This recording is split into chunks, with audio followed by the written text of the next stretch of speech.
Dans quelques jours, le 20 septembre, Abou Mazen demandera officiellement à l'Assemblée des Nations Unies de reconnaître l'État palestinien. L'Europe est divisée, les États-Unis sont contre, mais plus des 2/3 des 192 pays représentés au siège de l'ONU à New York sont prêts à voter en faveur. Mais quelles sont les attentes des Palestiniens et des Palestiniens chrétiens et qu'est-ce qui pourrait changer concrètement si l'approbation aura lieu? Les gens attendent et espèrent entendre des bonnes nouvelles qui rendraient certainement fiers tous les Palestiniens, y compris les chrétiens, nous répond Bernard Sabella, catholique, professeur de sociologie à l'université de Bethléem et membre du Conseil des Églises du Moyen-Orient.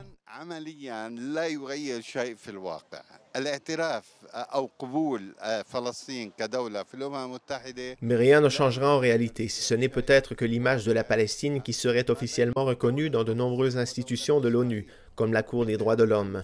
Mais sur une base quotidienne resteront toutes les questions sur lesquelles il faudra encore négocier, comme les colonies, le retour des réfugiés, l'eau, les frontières, la sécurité et la question de Jérusalem. Même si nous devenons un État membre de l'ONU, nous devrons continuer à négocier toutes ces choses. Mais la Palestine est-elle prête pour une réelle autonomie? Oui, selon le docteur Sabella, parce qu'elle a déjà des infrastructures et services aux citoyens qui, au cours des 2 dernières années, ont été mis en œuvre avec beaucoup d'efforts.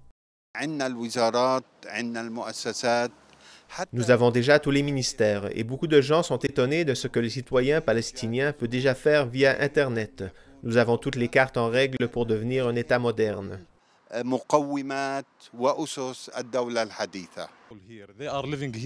Sur le potentiel des Palestiniens, ce citoyen de Bethléem lui fait écho. Ce peuple est fort, dit-il, nous n'aurons pas de problème, surtout ici à Bethléem où nous vivons bien du tourisme. Donnez-nous seulement la possibilité et je suis sûr que ces gens réussiront.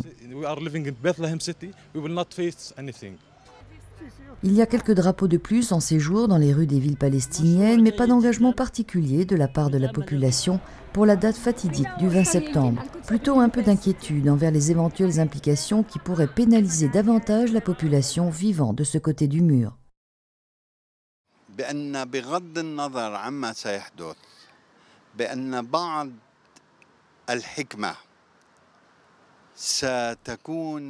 J'espère qu'au-delà de tout ce qui pourrait arriver, certains hommes politiques israéliens, certains membres du Congrès des États-Unis pourront choisir le chemin de la sagesse, parce que je crains que s'ils commencent à imposer des sanctions, des fermetures ou à annuler des accords déjà faits, cela aura un impact négatif au détriment de la paix et au détriment de tous ces Palestiniens qui estiment que les négociations sont le seul moyen d'arrêter ce conflit difficile.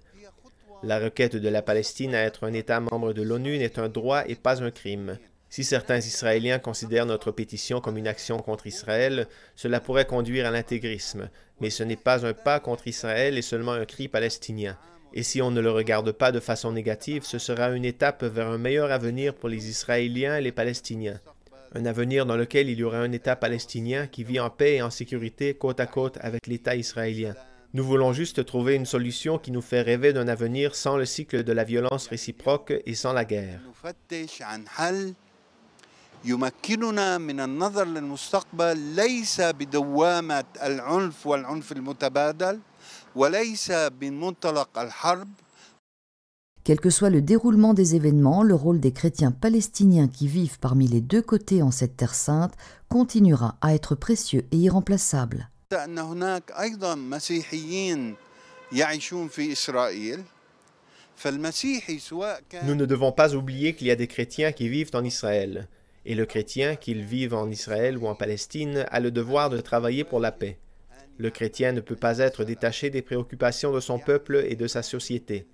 Aujourd'hui, il y a des problèmes sociaux et économiques en Israël, où des milliers de personnes manifestent.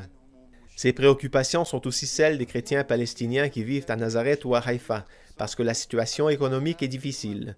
De même, le chrétien qui vit à Jérusalem, à Bethléem, à Ramallah ou à Zababdeh, ou ailleurs encore, dit « Je suis le fils de ce pays et je veux, comme tout le monde, une société sûre, un avenir sûr. » Et donc nous devons voir dans cette démarche vers l'ONU un moyen pour promouvoir la paix, un pas en avant et non un recul, ou même une guerre. Les chrétiens palestiniens, comme tous les Palestiniens, veulent arriver à la fin du conflit, mais pas à tout prix. Nous voulons que nos droits soient reconnus officiellement. فهناك حقوق ويجب علينا الحفاظ على هذه الحقوق